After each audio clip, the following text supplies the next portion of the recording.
In the summer of 1997, the Pacific Ocean surrendered a secret.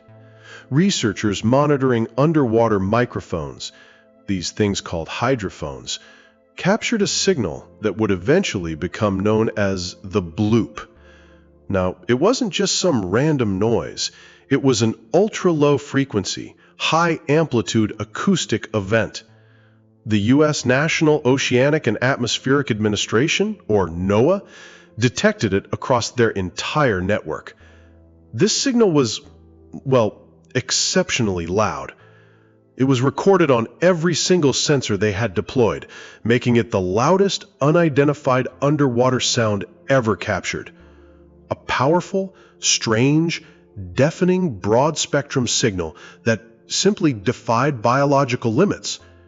Today, we dive into that gap, the space between a scientific anomaly and the legendary sea monster it inspired.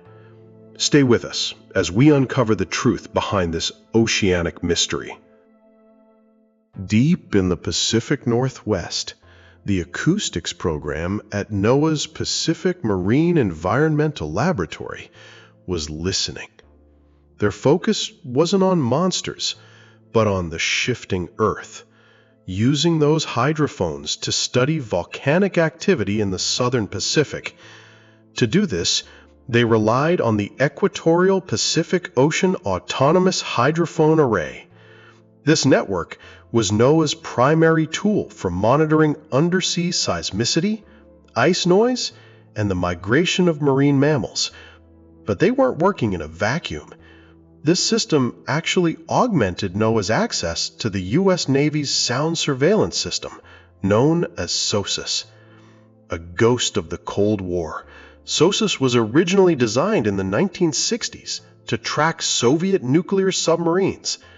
These underwater microphones, built for the high-stakes game of submarine detection, were now the ears of the ocean. And in the sterile silence of that deep network, something was about to scream. It began as a shudder in the water. For about a minute, the sensors captured a signal that defied any standard classification. This wasn't a sudden crash. It was a slow climb. The bloop sound started at a very low frequency and rose rapidly over the course of that minute. An ultra-low frequency infrasound that seemed to swell from the abyss. Then came the scale of it. The sound was loud enough to be picked up by 3 different hydrophones situated more than 3,000 miles apart. Now, to understand that distance, think of a scream that can be heard from New York to Los Angeles, traveling through the crushing pressure of the deep sound channel.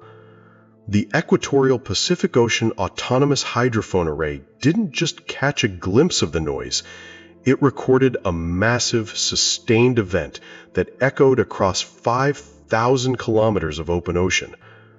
A single voice, or maybe a single rupture, vibrating through the dark. Triangulation allowed the researchers to pin the source to 50 degrees south, 100 degrees west. This point in the abyss off the southern coast of Chile was the epicenter of the signal. Christopher Fox and his team began comparing the data to every known biological sound. They looked at the blue whale, the largest animal on Earth. Blue whales can produce sounds heard 1,000 miles away, but the scale here was just wrong. The bloop was 3 times louder than any noise observed from a blue whale. The intensity was impossible. If this was a living thing, it would have to be larger than anything that has ever lived in the ocean. What could possibly be large enough to scream across an entire ocean? Christopher Fox, a scientist at NOAA, pointed to a specific, unsettling detail. He noted that the audio profile resembled a living creature. The frequency profile of the bloop didn't just look like noise. It had a pattern, a signature of a living organism. But the sheer power required to produce such a signal was, well, logically impossible. Fox added that the source would have to be far more powerful than any animal on Earth. Then there is the version of the bloop popularized on the internet, which has since distorted the public's perception. That audio was played back at 16 times the original speed. This 16 times speed playback makes it sound like a massive, distorted animal vocalization. It's a waveform that suggests something biological, yet the physics of the same sound recorded at its actual speed contradicts that conclusion.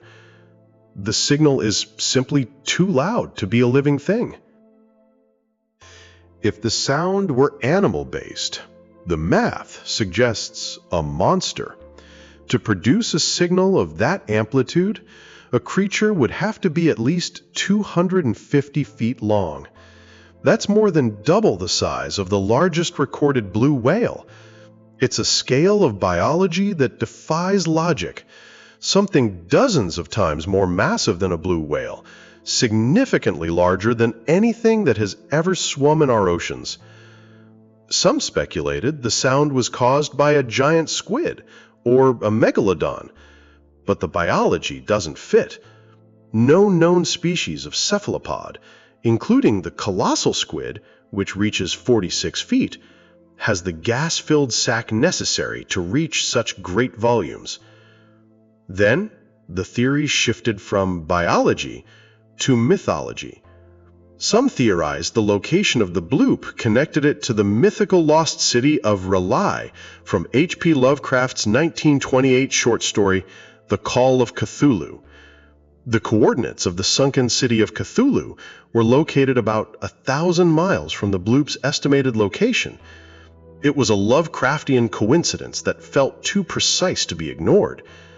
But while the monster theory is tempting, a more mundane discovery in the frozen South would eventually provide a chilling answer. Dr. Christopher Fox, the chief scientist of the acoustics program, didn't stop at biological theories. He investigated the sound with U.S. Navy intelligence to rule out the man-made. The possibility of a secret weapon or a submarine transition was also the first suspicion in these waters. However, the U.S. Navy stated that the sound did not come from any action by the U.S. military. This left the scientists at NOAA, including 10 oceanographers, consulting with U.S. Navy intelligence to ensure no classified project had leaked into the same frequency. The military's denial was absolute. The silence from the military side of the array confirmed a written fact. The bloop was not a machine, and it was not a submarine.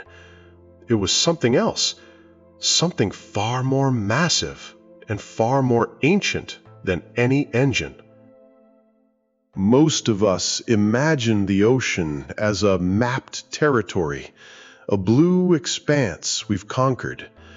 But the truth is far more isolating. As of summer 2024, only 26.1% of the seafloor has been measured. That is a staggered gap in our knowledge. We are essentially blind to nearly 3/4 of our own planet.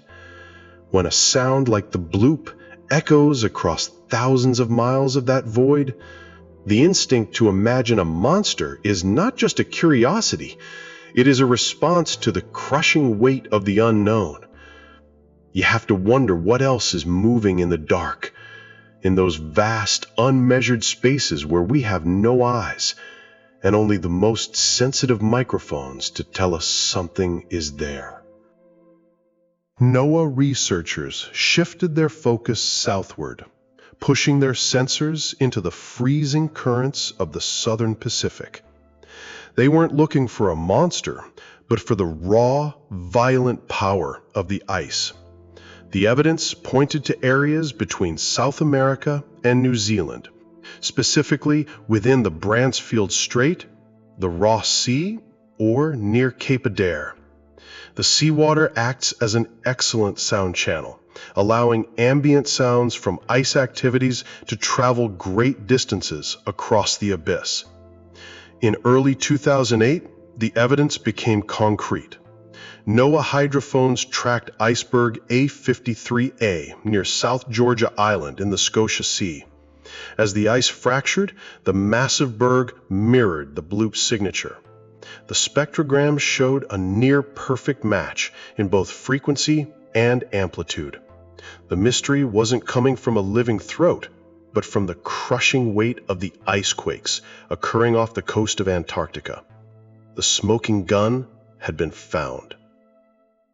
By 2005, scientists were sure the Bloop was caused by an ice quake. This wasn't a tectonic shift, but a cryoseism, an iceberg breaking off from a glacier. When glaciers or ice shells fracture, they release massive bursts of acoustic energy. This is a violent process where large ice masses fracture and grind against the seabed. In 2012, Robert Ziak, the manager of the acoustics program, told Wired magazine that the Bloop signal was essentially identical to icequake signals recorded off Antarctica. He confirmed that the frequency and time duration characteristics of the Bloop signal were consistent with these icequakes. Oceanographer Yunbo Shi explains that these sounds propagate over vast distances in water as powerful low-frequency sounds. He notes that waveform alterations can be caused by angular frequency-dependent radiation patterns associated with antisymmetric mode motion of the ice cover. He explains that the noise is born from the rubbing and ridging of compacted glacial ice flows, where shear deformation creates SH waves. In ridging, the ice bends or slides at the ridges, causing emissions similar to those from ice calving. The monster was not a creature, but the ice itself.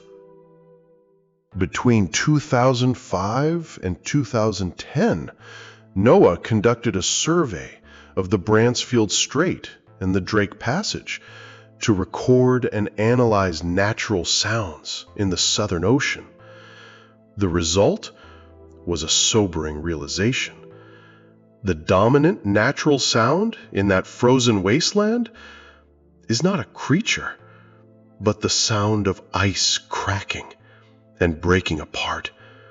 Tens of thousands of incidents each year create signals very similar in character to the Bloop. The ocean floor is humming with the noise of ice calving and the cracking and melting of sea ice. But these icequakes are becoming more common. Global warming is melting polar ice caps at a more rapid rate, triggering more frequent glacial melting and glaciers breaking off. The Bloop was a single massive event. But now, the Southern Ocean is screaming with the icequakes of a dying planet. For years, the world looked at the coordinates 50 degrees south, 100 degrees west, and imagined a Leviathan. We were captivated by the version of the audio played back at 16 times the original speed, a distorted scream that felt biological. The lure of the monster was stronger than the reality of the ice. We wanted to believe in a creature capable of echoing across 3,000 miles of ocean, a beast that defied every law of biology. But the truth is more violent than any myth. The Bloop was the sound of a world breaking apart, the crushing weight of ice quakes. Science has solved the mystery of the Bloop, but the ocean remains a void. With only a fraction of the seafloor measured, the vast majority of the deep remains an unmapped territory. If a sound this massive can be detected by a sensitive array of microphones, what else is moving in the dark, waiting for us to listen. If you enjoyed this deep dive, please subscribe to the channel for more mysteries of the unknown.